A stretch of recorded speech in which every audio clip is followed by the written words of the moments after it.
Welcome to this session on trade policy analysis and sustainability. We have two speakers. We're very fortunate to have Emily Blanchard from the Tuck School of Business at Dartmouth. She'll be presenting first on rigid, resilient, or redundant, thinking ahead on GVC trade. That will be followed by Morgan Bazilian from Colorado School of Mines on the geopolitics of energy transitions. These are both very topical questions right now, dealing with here at the WTO on questions around GVC trade and lots of discussions on reshoring, diversification, resilience. In fact, we'll have a World Trade Report coming out this fall on trade and economic resilience. So I think Emily's presentation will be very timely and very helpful. And then lots of discussions on also around climate change, energy intensity. Some members are talking about carbon border adjustment mechanisms. Others are talking about carbon taxes, and green transition. So very, very timely session, very timely topics. And with that, I'll ask Emily to go ahead and begin her presentation. Emily, the floor is yours. Great. And I am just setting up my screens. Does this look right to everybody? It doesn't. That's nice. If people are having trouble in WebEx, if you look to the left, you may see a plus for something that allows you to expand it on your screen. But Emily, go ahead. Okay, great. All right, it is my pleasure and my privilege to be here with you and to share this talk. I'm going to go big picture because you, especially as I look at the names of everybody popping up, you guys are experts in so many of the mechanical technicalities. Instead, I'm going to do maybe a little bit of structured navel gazing, thinking about what the world might learn post-COVID and what that might mean for the future of global value chain trade and global supply chains. The key words that I keep seeing batted around in the news and in policy reports, and no doubt in the World Trade Report, are rigidity. This idea that maybe global value chains or supply chain trade is too rigid, too firm. Resiliency as a policy objective, and redundancy as potentially a mechanism to get there. So with that, let me. Whoops, there we go. Set the stage. So the COVID trade collapse was dramatic. These are figures from the WTO, and this is a press release last October. And you can see there's this dramatic collapse in trade volumes, particularly acute in Europe and North America, less so in Asia, which dealt with the pandemic a bit better. And since then, there's been recovery. But clearly, the collapse in trade has been huge. It's worth noting, however, that the collapse in trade flows was not as bad as initially feared. So this is from a WTO press release from April of 2020. So this is a month into the official pandemic period. And what you can see here is that the pessimistic scenario was much, much worse than what was expected. This is illustrated by the red line in the figure. The green line forecast was the optimistic scenario, and reality turned out to be like the optimistic or maybe even a little bit better. So trade collapse was not as severe as expected, and recovery has been quick. Nonetheless, let's be clear, disruptions in global value chains and global supplies have been widespread, and they've also been front and center in public and policymakers' imaginations, certainly in the way that firms are thinking about resiliency and their choices in the future. So here are a couple very recent headlines from the Wall Street Journal. Everywhere you look, the global supply chain is a mess. From the New York Times, they had a story a couple weeks ago how the world ran out of everything, with some really, really dramatic photos and anecdotes. Clearly, globalization and particularly global supply chains have a PR problem at the very least and are certainly under fire. Okay, so here are two recent covers of magazines. The Economist last spring, Goodbye Globalization, tying COVID to this lure of self-sufficiency. Foreign Policy magazine, another leading thought journal, talking about whether COVID will actually lead to the end of globalization. So navel gazing is perhaps in order. So here's our writ for this brief talk today, is to think, hopefully in a structured way, about what the future might hold for GBCs. So here's the outline of what I'd like to do in our next 25-ish minutes together. First, some important context. Next, I'd like to offer a framework for understanding and for modeling, for those of us who build models, GBC risk and GBC rigidity and GBC potential resilience. Assuming we have a little bit of time, I'd like to just give an example to fix ideas, that of semiconductors. I'll offer a little bit of policy perspective. I'm, of course, not a policy expert, but that is one of my key interests in research. And so I'll think about how governments might be taking away lessons from COVID-19, and we can ask ourselves if maybe those are the wrong lessons from COVID-19. And then lastly, I just want to remind us that ultimately governments may make a lot of decisions around policy, shaping the incentives and the rules that are shaping firms' decisions, but firms have the last say. So what are the kinds of tea leaves that maybe we can look at in real time going forward to understand how GBCs are in fact evolving post-COVID? So that's where we're going. Part one, context. What can we learn from COVID? Here's an important point, I think. COVID offers many different lessons because there have been a bunch of different dimensions of the COVID shock. It's one shock with lots of different characteristics. A simple taxonomy would suggest, depending on the context, the industry, the country, even the time frame, COVID may be best seen as a temporary disruption, or maybe COVID in other ways has been an accelerant of trends that were already underway. And then in some ways, COVID may act as a catalyst, inducing change that would not have occurred, plausibly, but for this pandemic. Okay, so COVID is a temporary disruption. So to be clear, in some sectors of the global economy, COVID-19 has been a very, very stark and sharp, but plausibly temporary disruption to production, to consumption, and certainly to trade flows. So for example, if we think about short-term shifts in demand for certain agricultural markets, I recently did a project with actually the WTO looking at the trade flows at a high level of frequency for a number of developing countries. And when we looked very carefully at these trade flows, you can see there are dramatic and unusual disruptions in particular goods, everything from frozen fish to coffee to copper. But they're pretty temporary, right? They're really idiosyncratic. And for a lot of products, I think COVID is a disruption, but it's unlikely to have permanent long-term effects, right? And this is caused by both supply disruptions, also demand disruptions. I'm here in New Hampshire. The demand for mountain bikes has been completely out of control as all the northern New Englanders have figured out that, gosh, if they didn't have a mountain bike before, COVID's a great time to get one. And so there have been shortages of all sorts of outdoor sports equipment. Also things like ring lights. I've got one right in front of me for teaching and presenting and engaging in meetings on Zoom, right? These are plausibly temporary one-offs, right? You can think of lots of others: entertainment, business attire, leisure travel.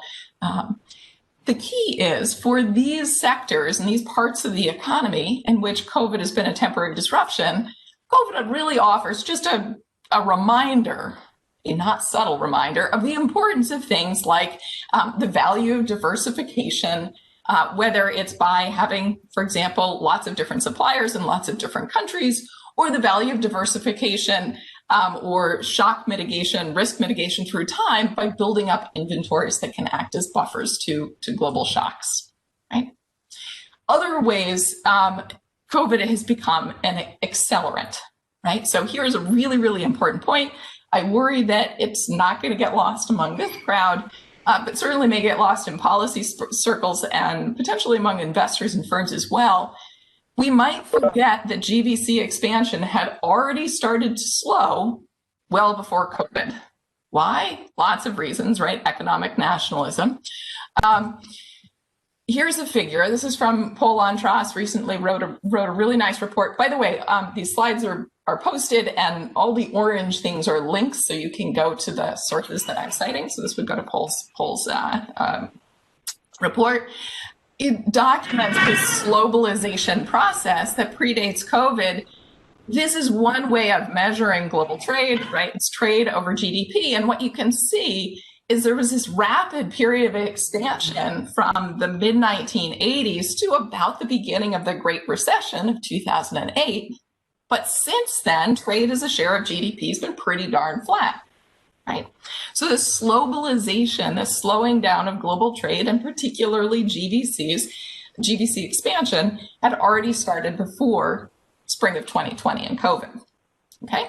Again, why this could be, we could spend many, many lectures on this, and there's of course large literature, but it's some combination of maybe the low-hanging GVC fruit, right? The high returns from initial fragmentation of global production, maybe that already been picked by lots of firms.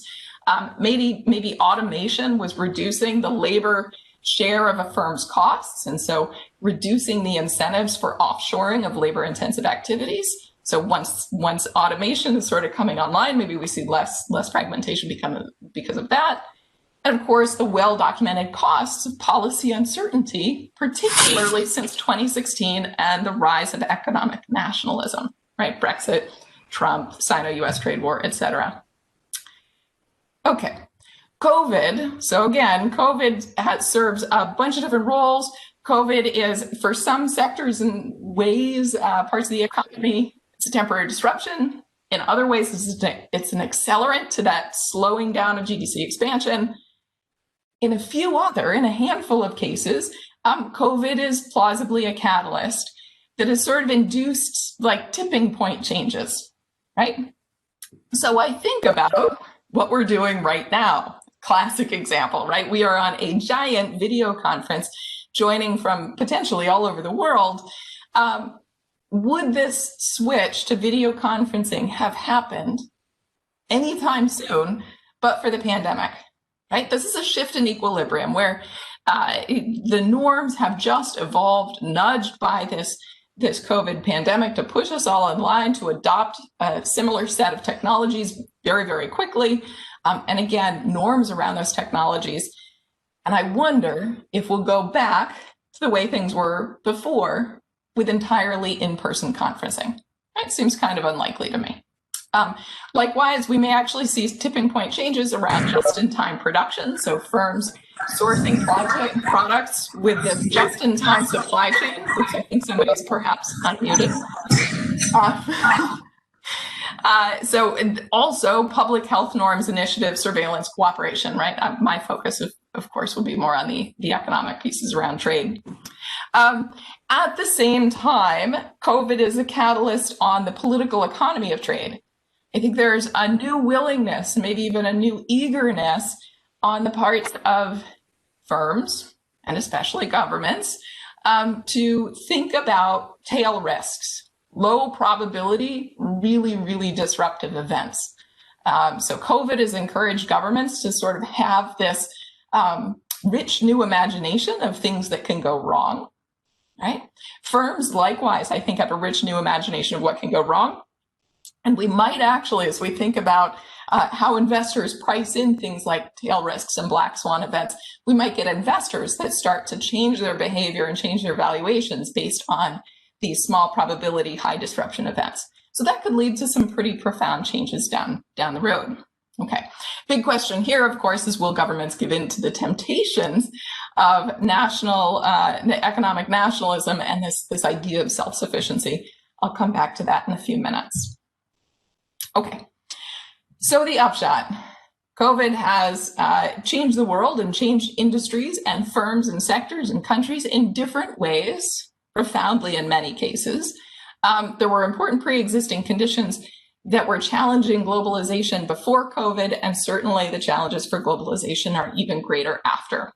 Okay, the implication for us here, but also for firms and for analysts and academics more generally, is that now is an excellent time. In fact, now is a necessary time to sharpen our imaginations a little bit and update our analytical toolboxes to start thinking about risk and linkages of risks in a pretty serious way where maybe we haven't been doing that before. So this is truly, very humbly, my suggestion for a rough framework for how we might go about doing this. Okay, so I'll suggest 3 guiding principles. Guiding principle number 1, when we're thinking about evaluating modeling or, building policy instruments to address GVC risk, number 1, we should allow for butterfly effects. Okay, this will all be about matrices. I'll tell you more in a second. Guiding principle number 2, we need to measure what can be, not just what is. This is really all about elasticities versus historically observed volumes. Guiding principle number 3, we need to recognize that risk comes in many, many shapes and sizes, and our models and our imaginations should appreciate the diversity of these different sources of risk. Okay, so point 1, allowing for butterfly effects. So what I mean here is a change or a shock in production or consumption in a particular input or raw material or final good in one place can ripple through global supply chains in really important ways. And those effects can either dissipate or they can magnify. And whether they do depends very much on the context that we're talking about. Okay, so we don't want to think about input-output matrices, right? So you might use an input-output matrix as a simple way and a great starting point to think about GVC exposure, right? How a change in, say, the availability of a particular input would have implications on all the potential outputs that it's used to produce.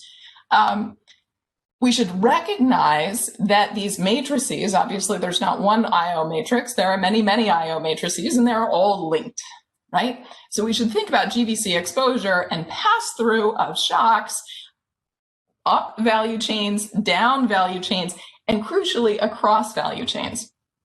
And we need to allow for positive and negative linkages via both supply and demand side complements and substitutes. So here's my hokey example. This is very New Hampshire as well. Imagine there's a shortage of apples because gypsy moths are really bad this year, which, by the way, they really are in Vermont. Apples are an input to making apple pie, right? A final good. And so a shortage of apples could cause the demand for cream to fall. Why? Well, for one, butter is a supply side complement to apples because you need both butter and apples to make an apple pie, right? So if we have fewer apples, we've got less demand for butter to make apple pie. But we could also have a linkage, not through the supply side, but through the demand side, right? Because ice cream, everybody knows, is a perfect complement to apple pie. So again, there's a link. Again, cream and apples are complements, but from demand side drivers instead. But actually, this linkage could go the other way too. Maybe actually, when you look at the data, apple pie and ice cream aren't complements, but are in fact aggregate substitutes because people choose to have ice cream or pie, right? If that's the case, then a shortage of apples could drive up the price of apple pie, so people switch over to ice cream, and so the quantity of demand for cream rises, right? You see how this works? Obviously, it gets really, really complicated as we think about global value chains. When we build our models, we can be more or less sophisticated about how we allow for these linkages, but we need to be clear. They come from the demand side, they come from the supply side, and they can be positive or negative. Important, this gets to be quite a mess, so we should always be really, really conscious to distinguish first versus second order effects, right? Focus on the big pieces first. Okay, point number 2. When we're thinking about GVC linkages, we should measure possibility, not reality. Okay, so what do I mean by that? I mean, IO tables are based on observed historical trade flows and are therefore imperfect metrics of exposure, because what matters is not just who are you sourcing from today, and if your supplier loses, has, for example, a lockdown and stops producing the inputs that you need, what's the next best option, right? So we really need to be thinking about elasticities, right? So what are the possible adjustments in sourcing for firms that are buying products from the world, in selling for firms that are selling products to the world? Also, what are the elasticities in technique? Or again, in timing, right? Because inventories and delays through time may serve as a really important source of resilience to shocks in global supply chains as well, right? So that's number one. Think in terms of elasticities, not just values. Really important point, I think, here is we need to be careful about extrapolation. So if we look at elasticities, for example, really tough to measure, we all know this, in trade flows. There's been a renaissance of the literature on measuring trade elasticities, which is very exciting. But even then, it's a tough thing to do. And when you're measuring elasticities, we're often looking at responses to relatively small disruptions or relatively small changes, right? To what extent can we look at the elasticity from historical events of small disruptions and assume that the consequences of a large disruption will just be a linear multiplier of what we've observed in response to the small disruption? Right? COVID-19, if nothing else, has shown us that during a global shock, the world can change profoundly. Right? We need to challenge our assumptions here and just kind of ask ourselves, how would black swan events potentially be different? And what would that mean in the context of elasticities and exposure? What do I mean by this? Elasticity is a really important thing, in particular black swan events. So this is a figure from a recent paper by Rebecca Friedman and Richard Baldwin. Again, linked. This is to their Vox EU piece, the link. And here they're using this figure to make a different point. Here's my point. GBCs still observed are mostly regional, right? So most of the inputs from factory Europe are going to users in factory Europe, right? So there's a lot of trade within Europe. There's a lot of trade within Asia. There's a lot of trade within North America. We know this, right? The importance of regional supply chains. What we need to ask ourselves is when there's a really large disruption in global production or consumption, right? Again, black swan event, how much could these off-diagonal elements light up, right? If you have a really big shift, how much could the input suppliers of factory Asia switch to selling to users in factory Europe, right? And vice versa. So this is a difficult question because we haven't observed these very large events in the past. So we're, like, by definition, thinking about counterfactual elasticities in the context of really large disruptions to trade. Okay. Third point, risk comes in many shapes and sizes. So how can we sort of expect the unexpected, right? What are the kinds of risks and the kinds of events we should imagine?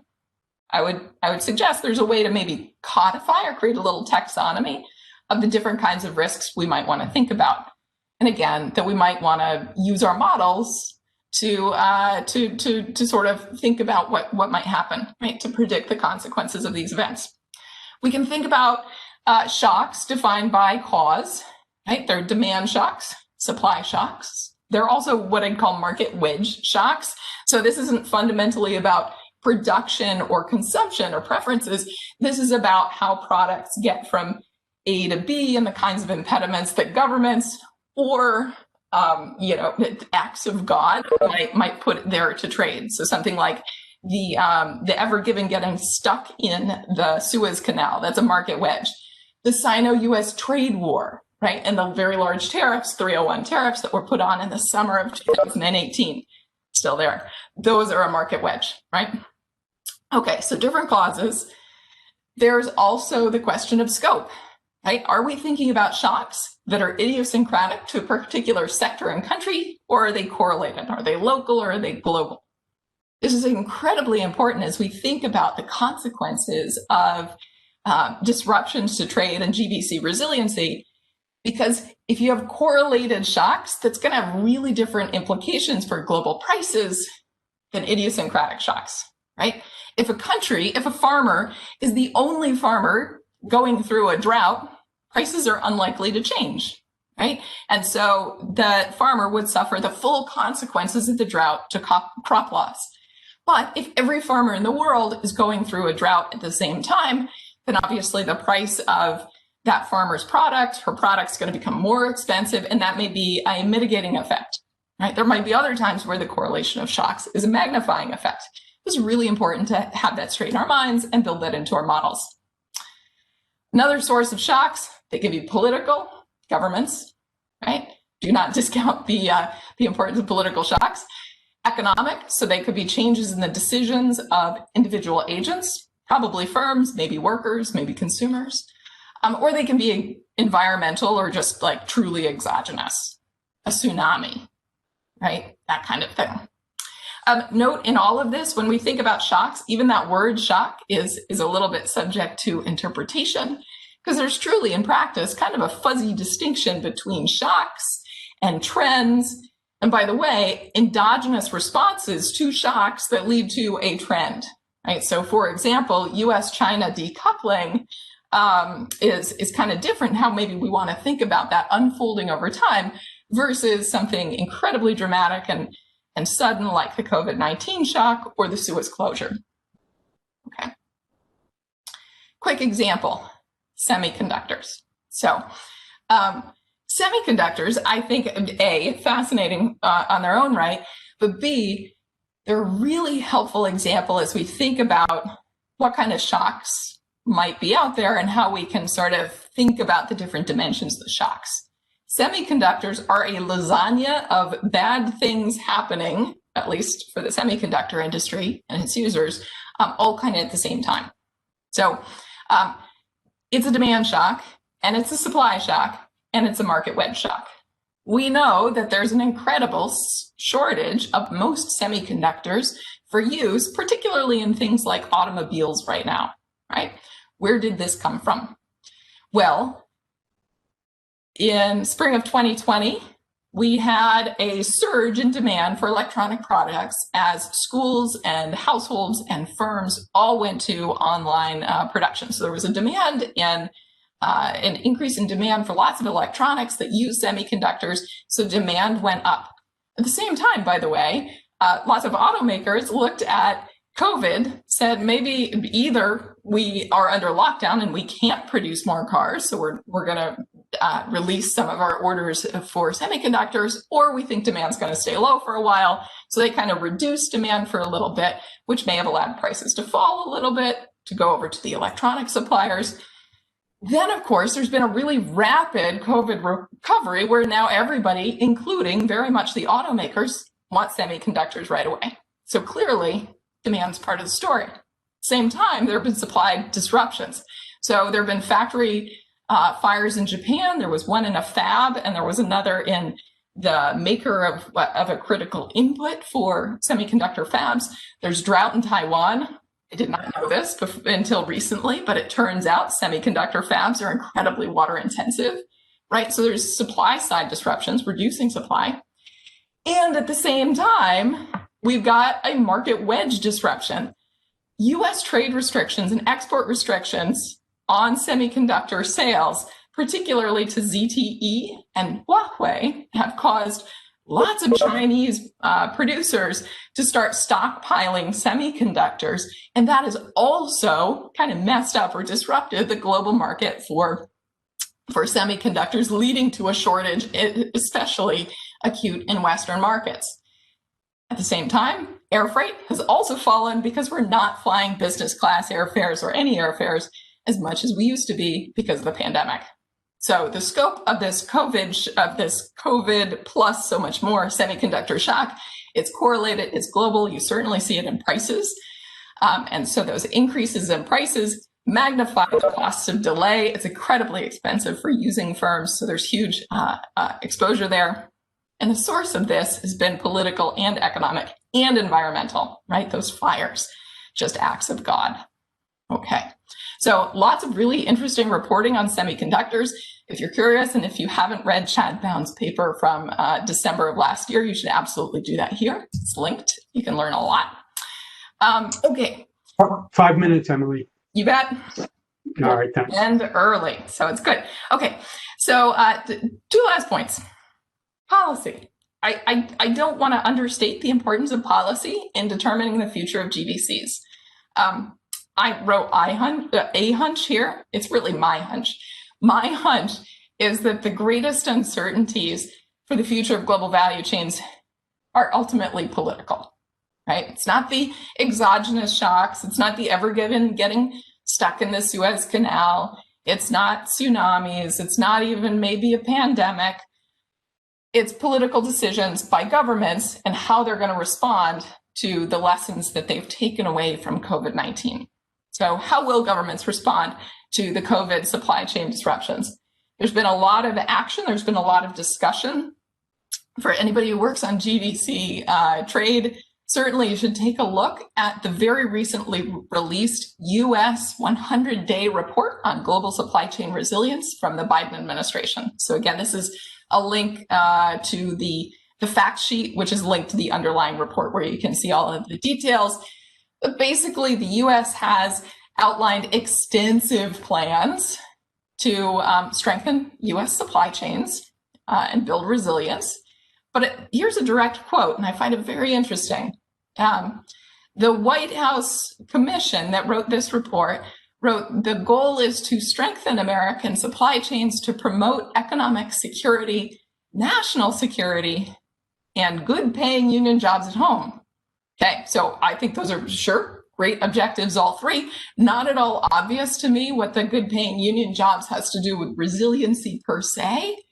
And I think that's really important because what we're going to see as governments respond to the COVID shock is a lot of using of COVID, maybe quite reasonably, but using COVID as a way to advance other policy objectives, right, that were there before and will continue past COVID. And so we're going to see some really, really interesting policy changes, probably a lot of subsidization.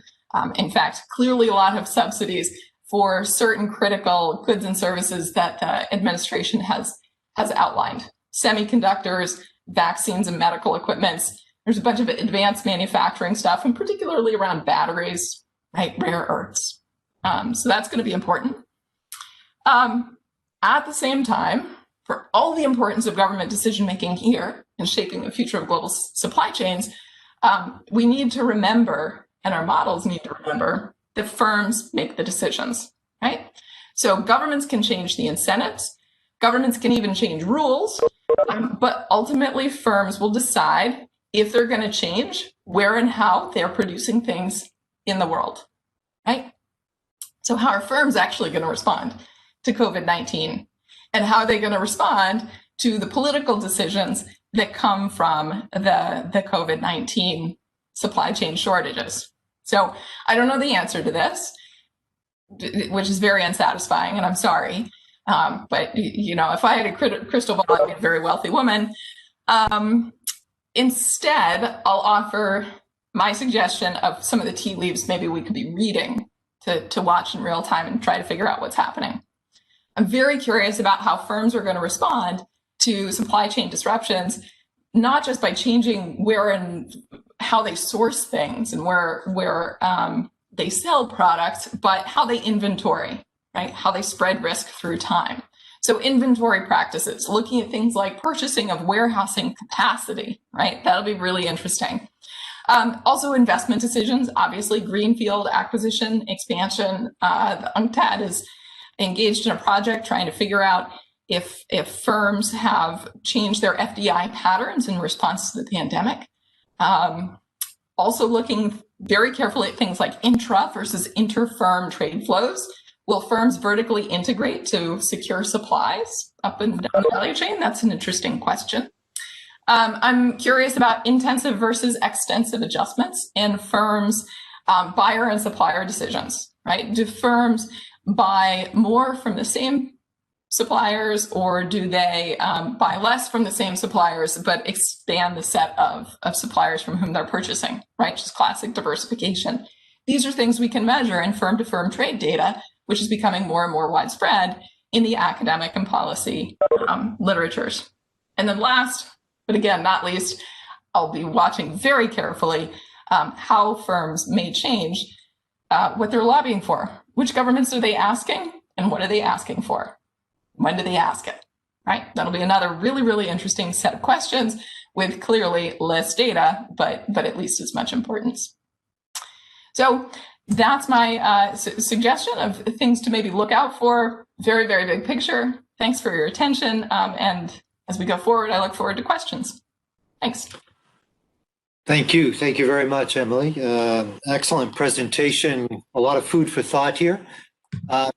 We'll go to questions, and don't forget, I think you can use the chat to type questions, but you can also somehow raise your hand. I'll try to look for them.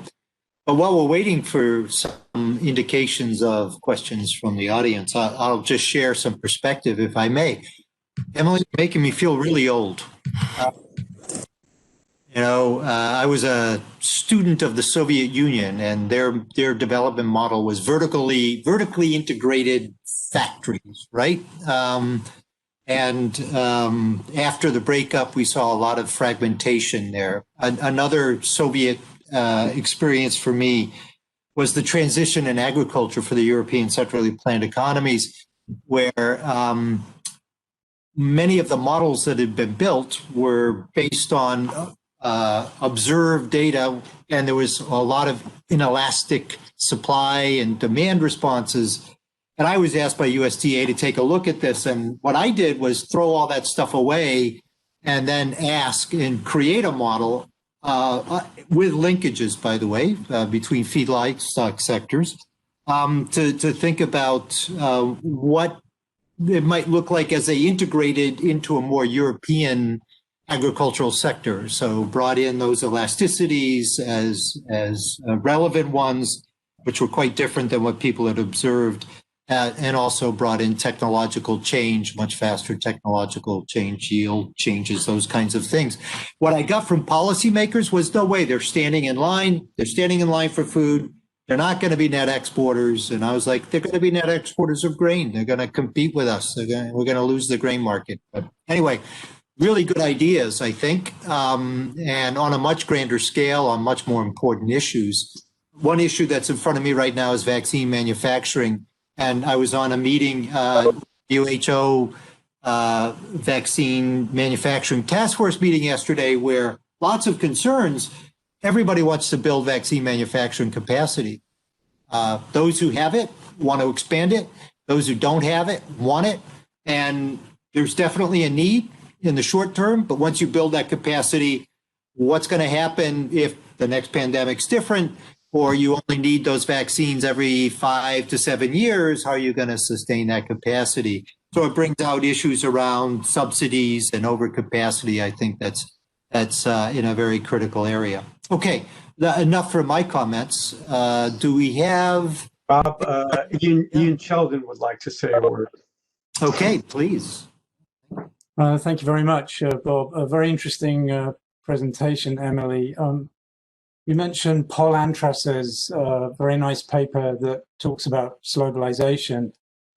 And I think in that paper, he has a nice discussion about post the financial crisis, when globalization, he suggests, began, that we saw a reduction in trade at the intensive margin rather than the extensive margin.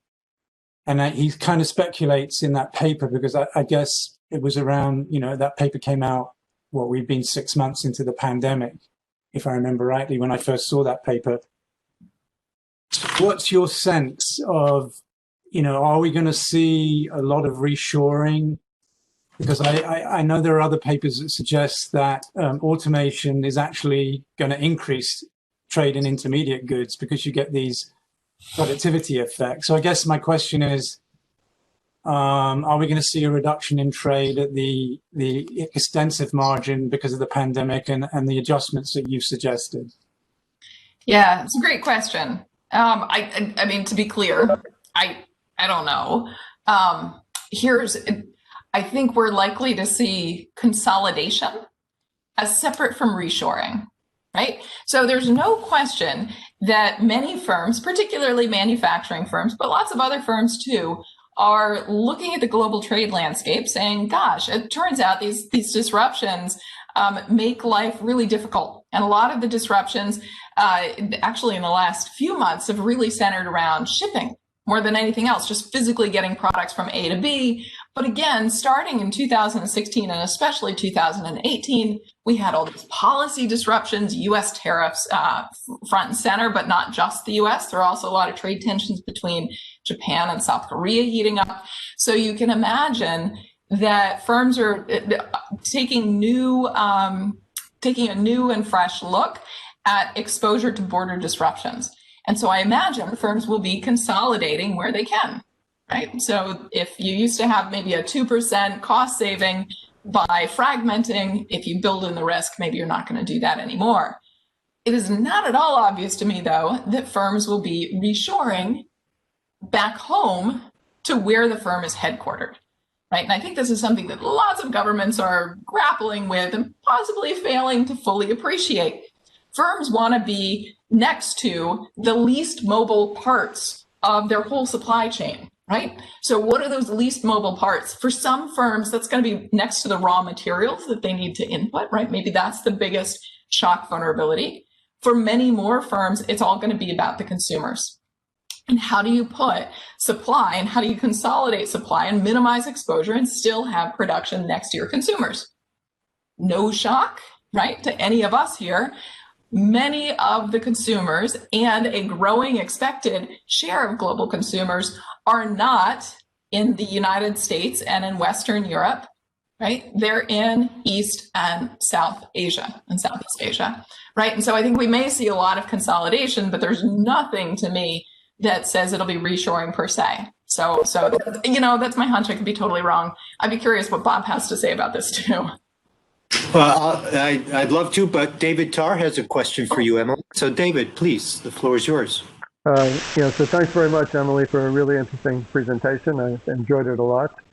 So I'm thinking about the policy issue here for the U.S. government. So you mentioned they're contemplating subsidies to various sectors, and we have to take into account that there are risks, and there may well be justified subsidies in some cases.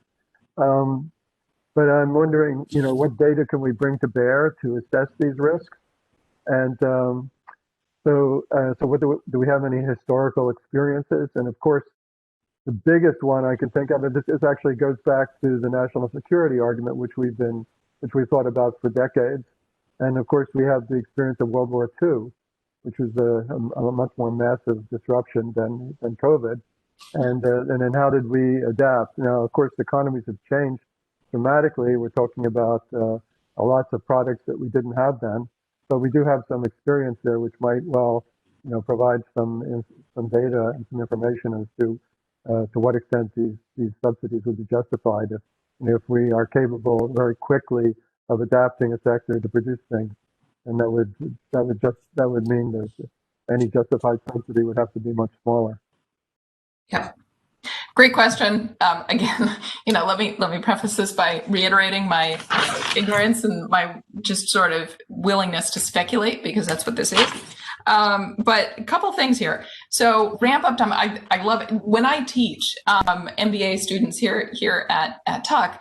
I always bring out, when we talk about the national security argument, I also talk about World War II and how quickly the US was able to bring capacity online. And boy, there's like a modern analog to this now too. Think about how quickly the world, but especially the United States, ramped up research, development, and then production of vaccines. It's mind-blowing, right? The speed with which the economy can work, particularly maybe when the Defense Procurement Act is brought to bear, right? And the government takes maybe a little heavy hand and nudging along that acceleration, right? So Econ 101, we're just moving along the PPF very quickly to shore up our production of those sectors where we've maybe lost access to imports in a shock or a disaster or in a conflict.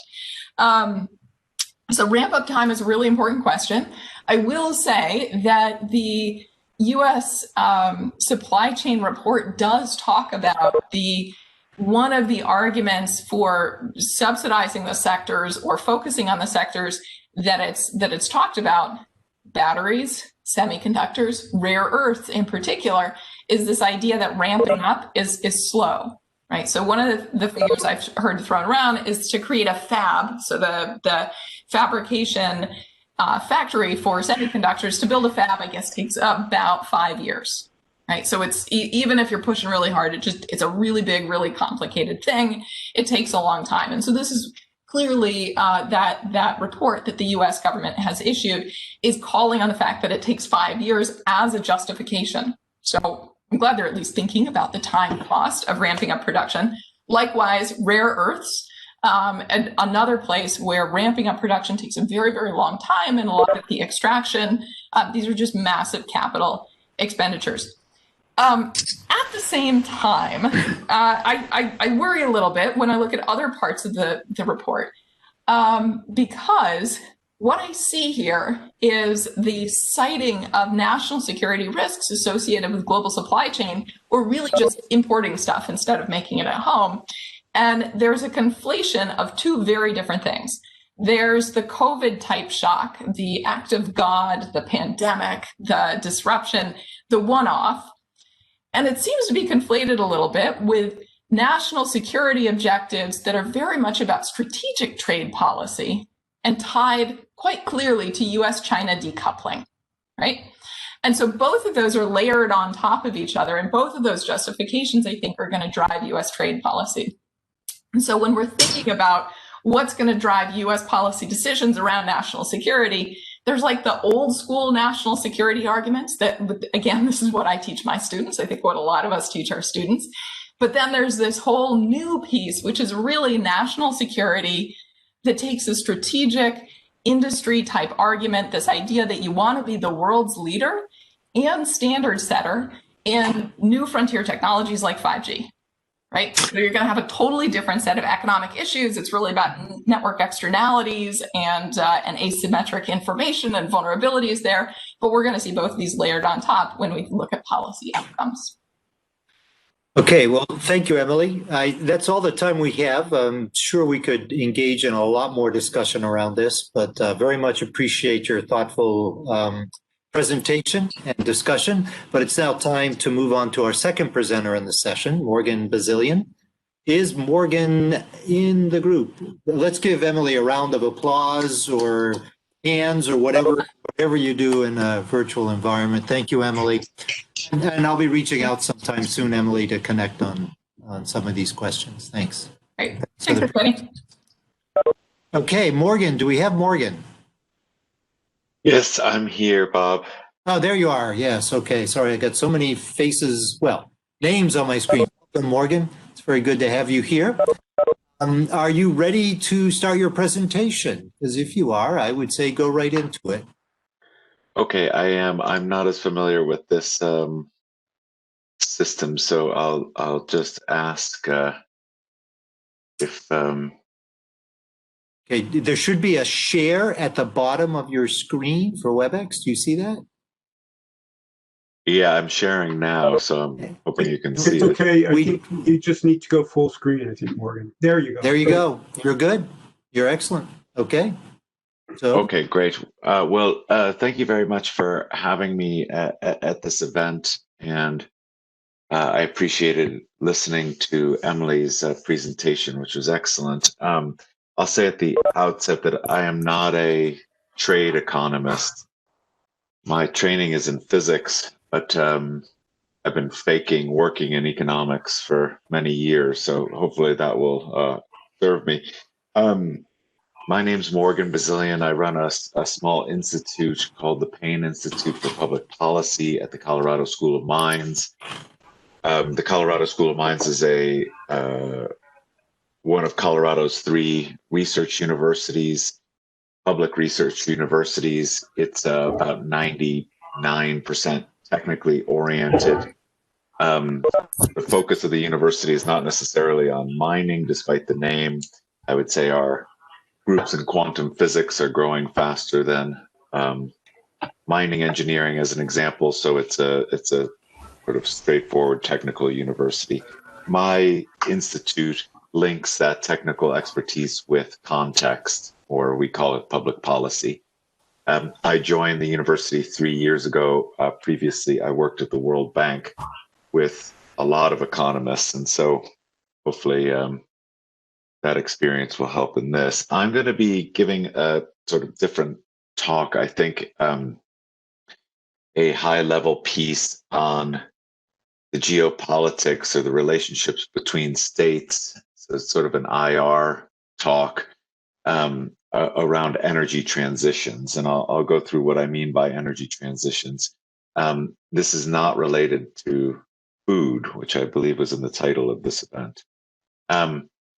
So I'm going to assume that this is not a focused energy audience. I'll admit that I'm relatively narrow in my understanding of the world, and I've always worked in energy systems, and so that's where I'm going to focus today. If you look at the graph on the left, you notice the last 170 years of the energy system globally mapped along with the associated services that it went through, the various industrial revolutions and to where we are today.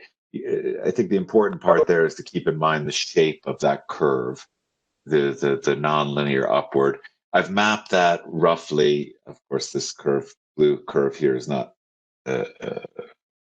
accurate, but we've mapped it against the amount and diversity of minerals and metals. So you can see that the energy system, and indeed our whole society, is much more mineral and metal dependent than we used to be. And I think that's actually a nice takeoff from some of the things Emily was discussing. Of course, this is not just rare earths, but a whole slew of different minerals.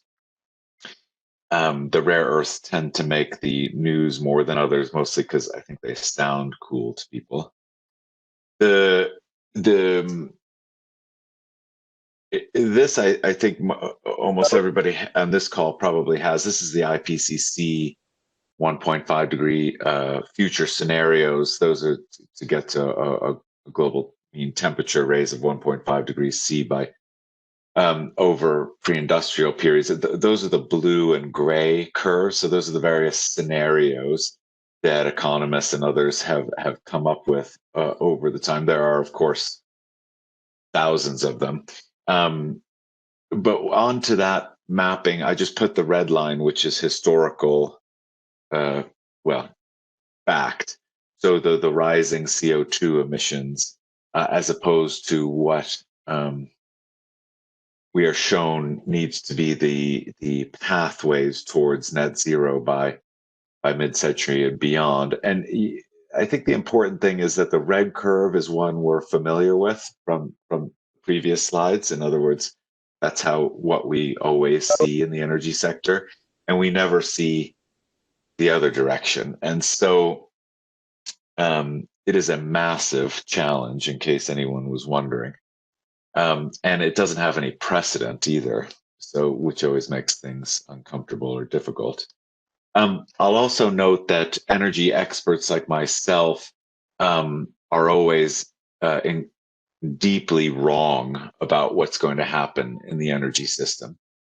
Not a little bit wrong, but really grotesquely wrong.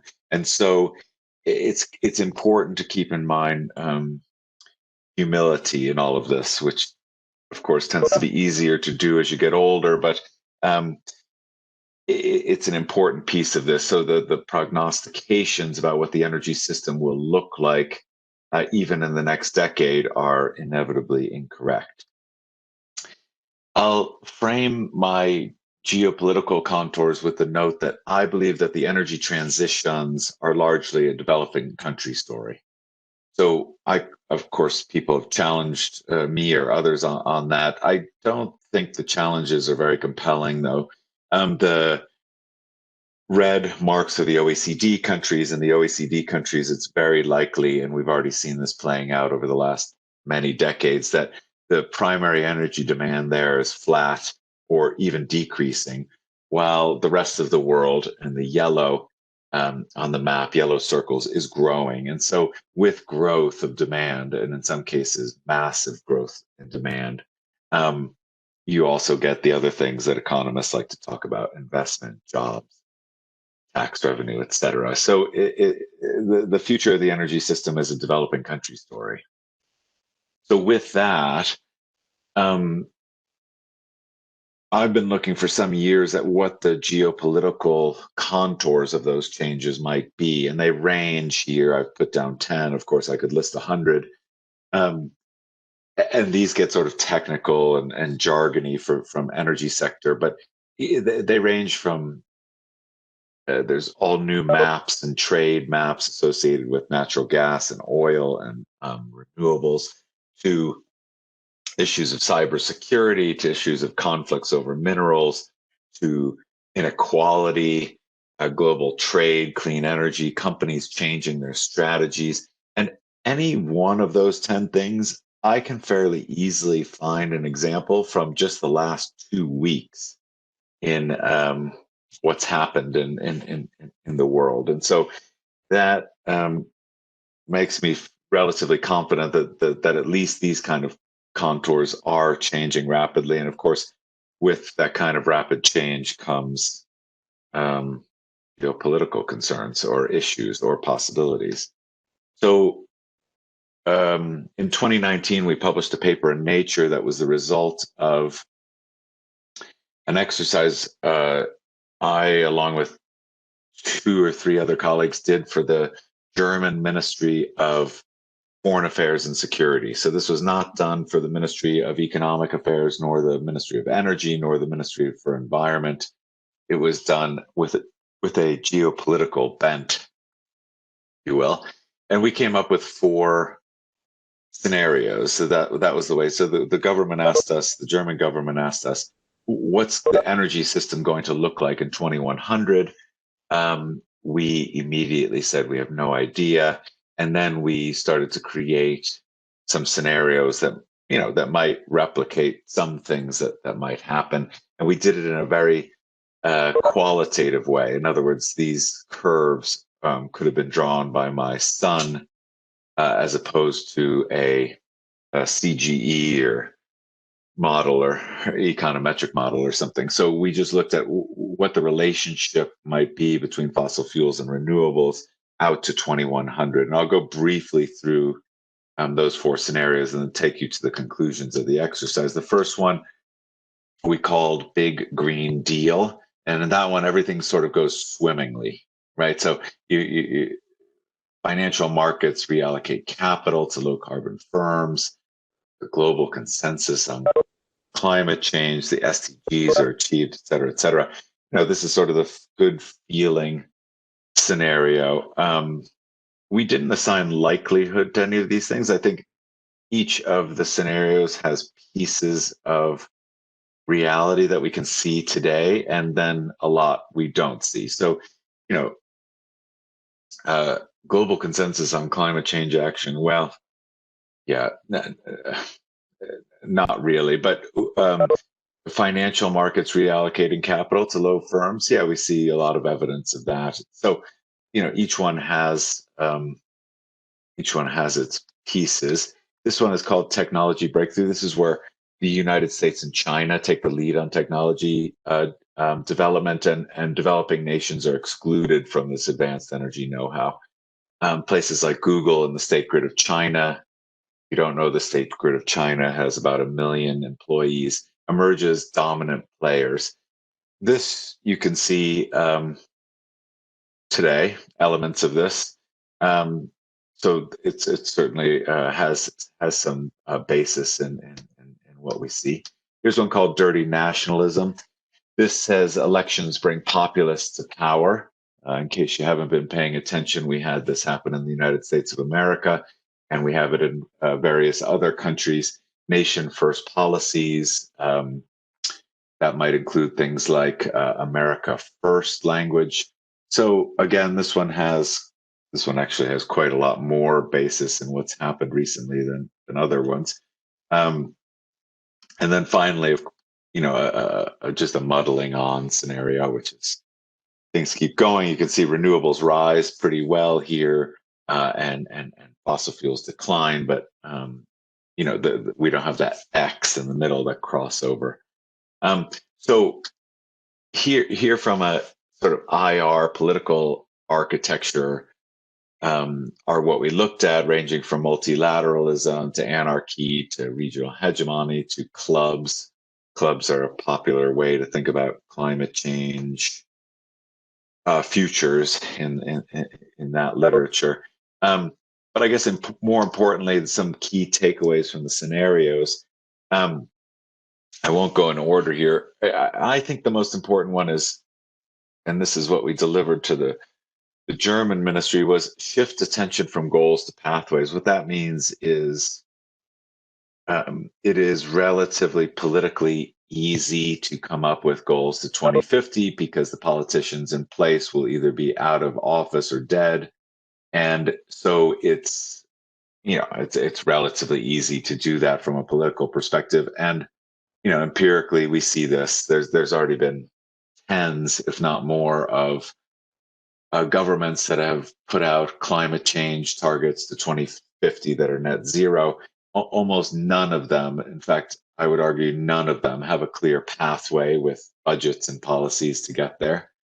So that's one. The second one is the pace of change matters. It's very difficult to steer large ships, is the usual cliche. That happens to be true. And it's also both going too slow or going too fast is difficult. You get pressure from different people that you're trying to push for one or the other. I give you the example of the shale gas revolution in the United States. The technology went from 2007 to 2008, produced an enormous amount, changed the whole market, changed dynamics, changed geopolitics, and we're still catching up with it from a regulatory and policy perspective. So the technology is way out ahead, and I think we're seeing that in other areas. Also, of course, going too slow is difficult. But the last one is that we don't think you're going to do away with zero-sum games. That there's still going to be winners and losers. Not all countries are going to benefit from these energy transitions. Now, you might argue that the people might all benefit from things like cleaner air, if there was a focus on air pollution as opposed to climate change, or cleaner water, better energy services, things like that. I would say that that's largely correct, but that the countries themselves will not all be winners in that. So I'm going to switch here briefly for a few slides just to talk about some work I've done over many years in the UN and at the World Bank, and now more recently in the Academy, around how we look at energy systems transitions in fragile and conflict states. So for those of you that don't work in this area, there's a formal list of what are called the fragile and conflict states. The World Bank keeps one, several other people keep one. I worked most closely in Afghanistan, Somalia, and South Sudan for this work. And what we did was we wrote 3 papers. We created 3 different models to look at how do we change energy systems planning to understand what happens in conflict states, right? So the mathematics of energy systems planning are relatively simple, usually based on partial equilibrium or optimization, usually optimization. And what we did was, in the first paper, some relatively simple math, and then it got more and more complicated, the math. But of course, the result showed Occam's razor. To be correct, that the results came back exactly the same. And interestingly, the U.S. government's Special Inspector General for Afghanistan Reconstruction read our papers, which, as you know, as academics, is fairly rare. And they quoted it in one of their quarterly reports. It says, in fragile and conflict country settings, power system planning cannot ignore inherent risks. Some risks can, for example, manifest in projects being delayed, abandoned, or coming at a very high cost. Of course, that should be intuitive, but in these states, somehow it's not intuitive, especially to the forces that are there. They're not specialists in these kind of things, and so our work tended to have some impact. And what it essentially said was,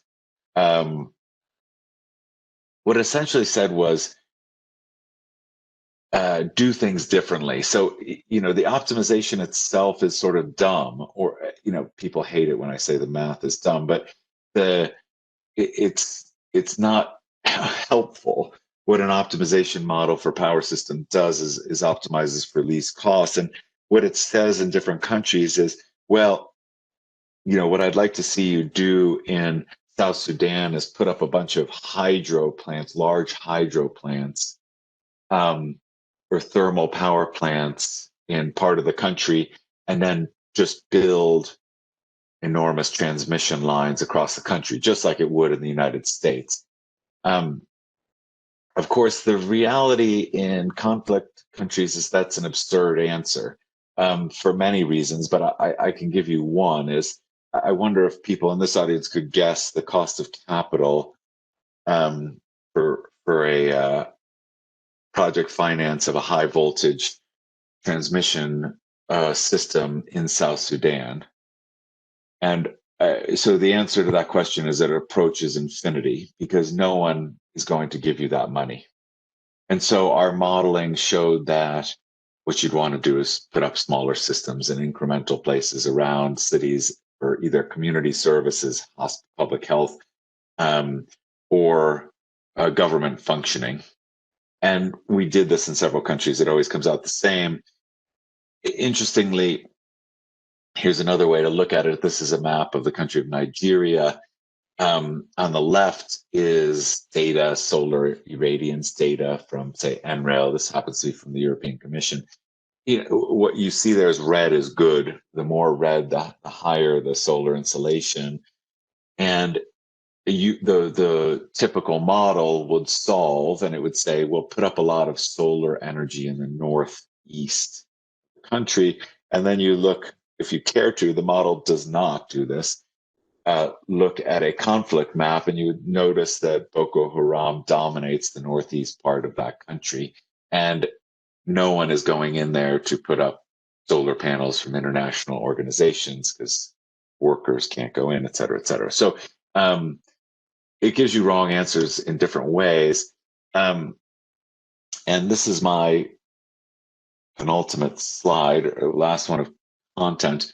And just to note that we can now trace these things in new ways. And so my group has a fairly large satellite data operations team. It's run by physicists who take two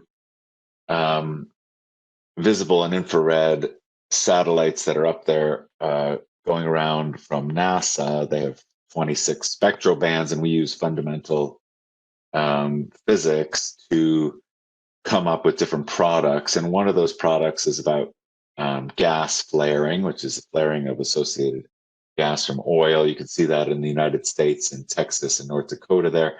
One of our products is a more ubiquitous. It's called nighttime lights. You see it mostly as images rather than use in economic or policy analysis, but we use them for those kind of things, either in security or economic development. So as an example, in the upper left, we estimated the amount of illegal oil production by ISIS, or the Islamic State, or Daesh, as you like, in Syria and Iraq over the period where they were occupying parts of those countries, 2015, 2016. In the lower picture that's sort of attractive with the different colors, that is a map of how we saw the power system going out over several years in the conflict in Syria. So we have a lot of different ways to monitor what's happening in the energy transitions these days that we didn't used to have, and the data is available and in some cases public. So I'm going to end there, and thank you again. It's an honor to be with you today. I hope that was remotely interesting or useful. and we'd be happy to discuss questions if there are, etc. Thank you. Thank you very much, Morgan. Excellent presentation again. So 2 excellent presentations. So thank you to both Emily and Morgan. I heard something, Morgan, in your presentation near the end about the models being dumb, and it made me think of Emily talking about how we might need to sharpen our imagination. And it sounds like you've done some of that sharpening of the imagination. So kudos on that. Your scenarios are also, I think, very interesting, out for food for thought, because it is hard to predict where some of these alternative paths could go. I think that's very fascinating, and often it's useful for policymakers. I know my concerns around trade policymakers is they're looking in the past, they're not looking forward, and laying out some of the ways the world might evolve, which, by the way, includes some of Emily's thinking about these elasticities and how they may change and different kinds of substitutions, but still having a way to organize your thinking. It's very good to see that you've done that, even if it was your son who was drawing those graphs. Let me open it up for questions. So if you would like to ask a question, somehow signal to me, or maybe Dominic can see. I would imagine Dominic might have a question, given his longtime work in some of these areas, but maybe not. I did raise my hand. So, I can't see the hands. I don't understand it. But please, Dominic, please go ahead. No, that was fascinating, Morgan. I really enjoyed it. On the scenarios, it did make me think of the shared socioeconomic pathway. So I don't know if you and your colleagues made any attempt to map those 4 scenarios to the SSPs. No, we didn't. We did not do that explicitly for various reasons. But no, they're supposed to be more free of that baggage of that the SSPs comes with from the various IAM models, et cetera, and we were specifically looking at politics, and so for international relations. So no, we did not use those. Okay. I don't know, Dominic, can you see hands that are up? As I said, I couldn't see yours. Right now, there's no hands up at the moment, but Okay. nothing in the chat box. Okay, well, let me make another observation, if I may.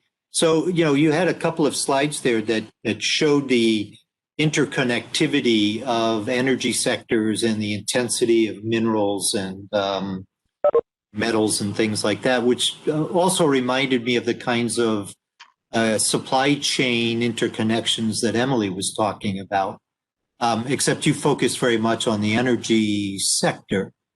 So I think, it's very interesting. We see very similar, patterns, I think, across the economy. But one thing you didn't bring in was sort of cross-border elements into your discussion. It seemed like you presented some global impacts, but and you did mention about perhaps decline of oil states and maybe bankruptcy of different oil companies. But do you have any thoughts about interconnectivity in energy markets and implications for those?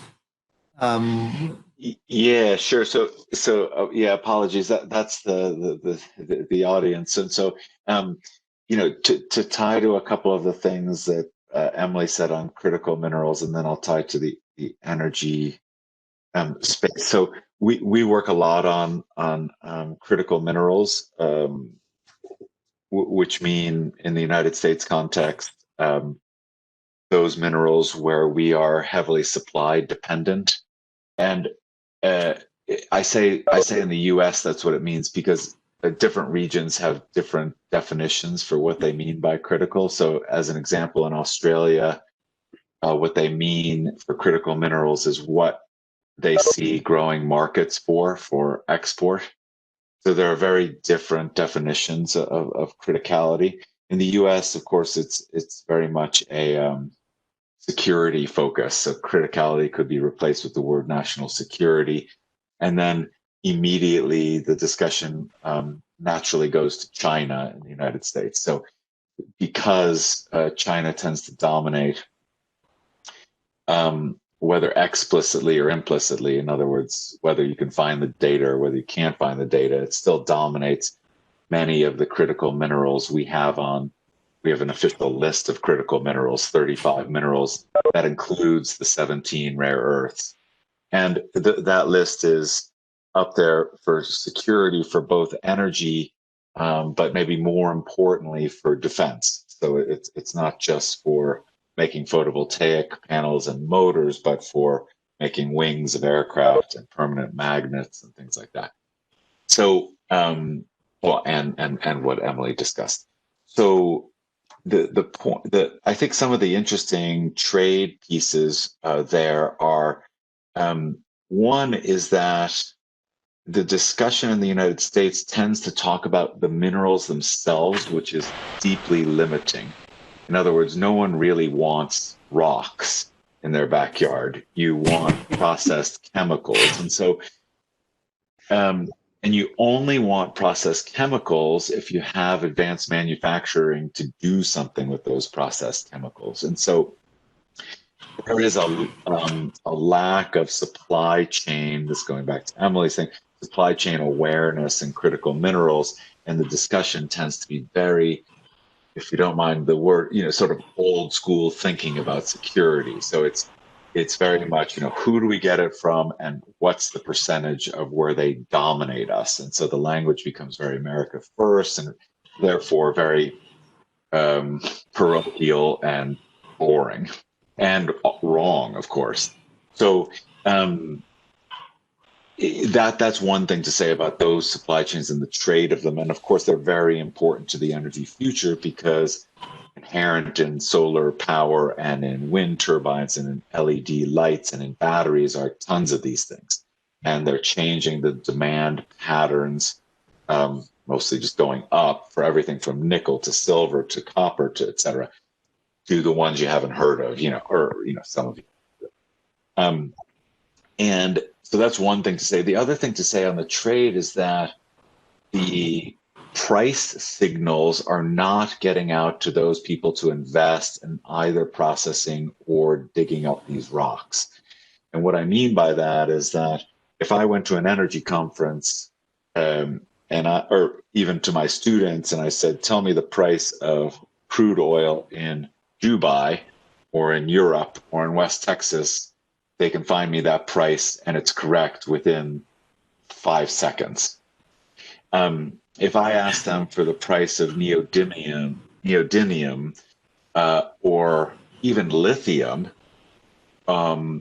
they can't do it, or I won't believe the prices they come up with. They'll be, and then I have to ask them, is it lithium hydroxide or lithium carbonate, et cetera, because the markets are thin, they're not transparent, they're dominated by a few companies. There's no real price discovery, or it's garbage compared to, say, an oil price. And so what you're seeing is really weird price signals for projects that take, as Emily said, 5 years for for a full mine of decent size. You're talking 10 years, and then you have to hope someone's going to build a processing plant, which for a lot of these things you're not going to do in the United States because we can't handle it under our environmental regulations. So who's going to build a processing plant? China. Then you're in the same situation again. You're shipping stuff, which is what happens today, from California to China to process it, or from the DRC to China to process it. And then they've also dominated the advanced manufacturing. So they even have more domination on the battery side, say, or the photovoltaic side. And so I think there's really interesting pieces of that on the minerals thing. And then on the energy side, I'll keep it short, but just to say that there's a move towards greater integration of power systems. So you're starting to see big power lines are proposed across countries. And And that comes with all kinds of other issues of anytime a power line crosses thing, you have to have all kinds of regulatory and legal things in place for trade of that good. And it tends to be extremely complicated because of the nature of the commodity is both fungible and instantaneous, et cetera, et cetera.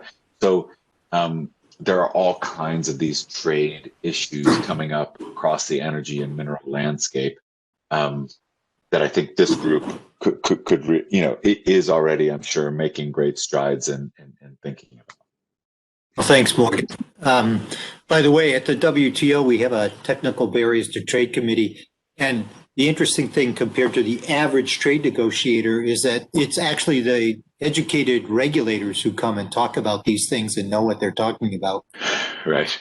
Whereas often we have trade delegates negotiating commitments who often don't know very much about it. So in the regulatory area, it tends to be a very informed discussion. So we've heard about long lead times, right? Short-term inelastic supply responses. We've heard that from Emily. We've heard it from you. In this COVAX manufacturing, the vaccine manufacturing discussion yesterday, the COVAX manufacturing task force says if you want to build a vaccine plant in Tunisia or South Africa, it's going to take 3 to 5 years. It's not the intellectual property. That's not the challenge. It's the know-how. It's the technology and all the capabilities around that. But once you build it, then you can get a lot more elastic supply. And then, of course, much is going to depend on whether or not your marginal cost curves are lower than somebody else, I guess. But very interesting economic challenges going on here with asymmetric information and long lead times. And governments are not going to be in a great position to heavily subsidize lots of things, or at least taxpayers are probably not going to be in the mood for some of this stuff. So there's still going to be these fundamental challenges around ultimate efficiency, I think, that are going to be a really difficult political discussion. There is a question from the floor. I can ask it, but if Sebnem Sahin would like to unmute and ask it directly, please do, Sebnem, if you're still with us. And if you can find the unmute. Yes, I'm here. Thank you so much. And I also work on Afghanistan, so your presentation was very relevant to me. I will read your papers for sure. So I understand you have an energy planning model. You do something qualitatively. And how do you deal with markets and prices? Do you ever look at subsidies and their potential impact? Do you use a CG or any other econometrics? This is my question. Yeah, that's a great question. And Bob, just to your point, it's interesting how economists and trade people talk about those challenges. The more I get away from physics, the way I talk about them is it matters a great deal if you have the prioritization of government and you can't prioritize everything. And we see that every day. And it tends to escape people's understanding that those two things are mutually exclusive. In other words, to get anything done, you have to prioritize it, and you can't prioritize everything. And right. So, the Biden administration came in with 4 priorities. I think they're sticking to those. But if you, people ask me, well, will the minerals piece or supply chain or ESG or these kind of things be, will a lot get done? The answer is no, not in all likelihood, because they're not priorities. And so, that's the first thing that has to happen. And then you have to be good at implementation too, which is of course the harder piece. But what we saw with some of the vaccine rollout in the United States was decent implementation. If you don't have those two things, you're not getting any of this stuff done, no matter what the marginal cost things are, the NPVs, or et cetera. So just a couple thoughts on how important politics are in all of this. Shebnem, to your question, so the specific modeling, so the scenario modeling was just qualitative based on IR theory, so political science theory, to show this global big thing. So no, it didn't have any partial equilibrium or general equilibrium or any of it, econometrics, etc. It was just politics. Now, but we've done considerable work. So the second part of the presentation in, say, Afghanistan, where we did, I think we released a 200-page, pretty in-depth geospatial optimization model for the energy system in Afghanistan. And that includes, well, it includes prices, of course. Markets, you have to put in quotes. It's not a developed, wholesale retail market or something like this in the power sector, but certainly we took in consideration pricing and guessed on some tariffs and demand and all those kind of things. So it has the normal features, plus it has a geospatial element to it that shows the different parts of the country that is endogenous to the model, the geospatial aspect of it. But no, it did not link to a CGE model or an econometric model, but we did do that separately in exercises. The World Bank tends to go in and these days do both a partial equilibrium linked to a CGE model with explicit hope to look at subsidies.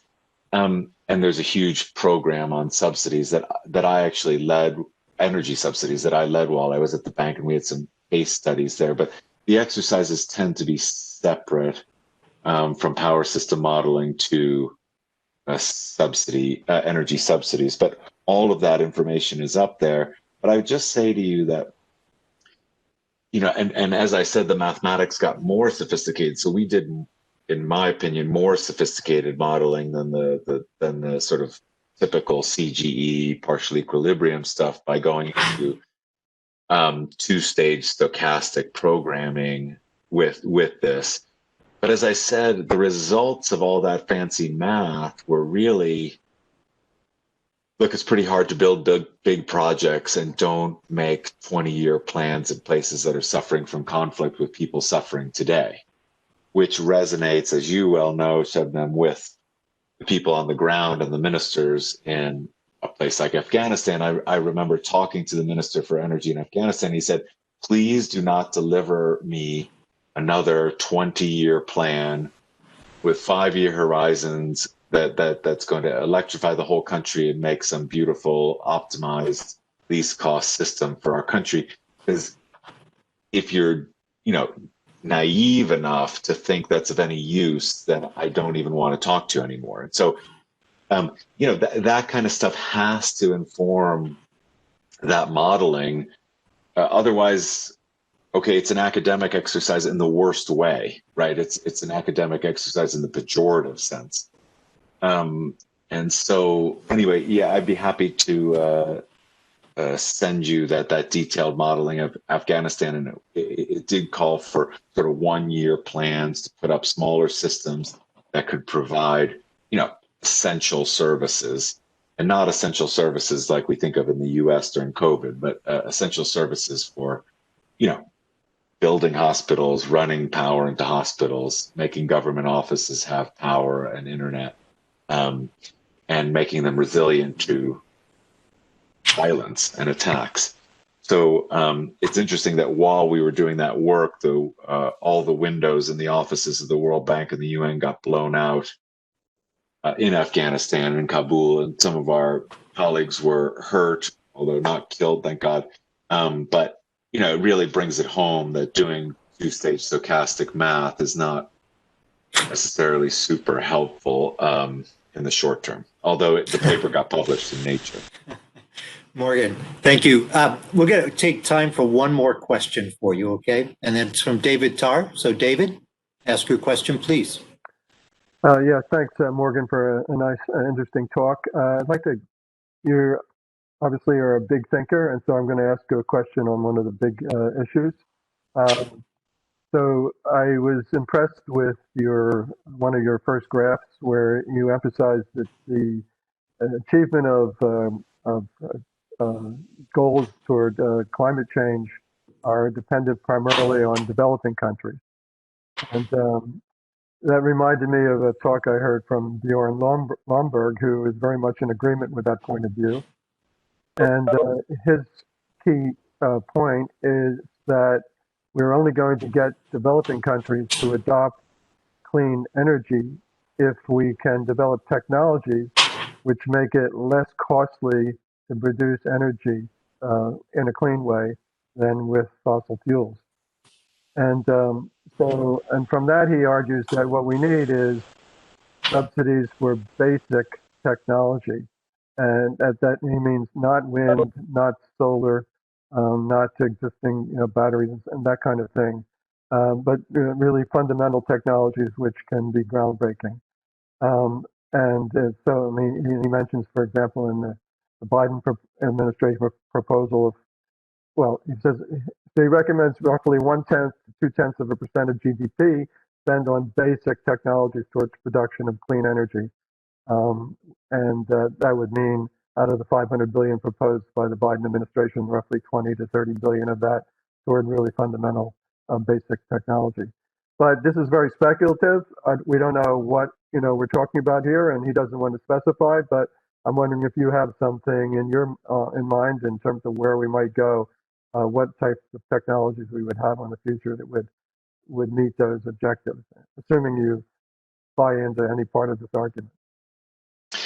Yeah. Without sort of discussing his arguments, which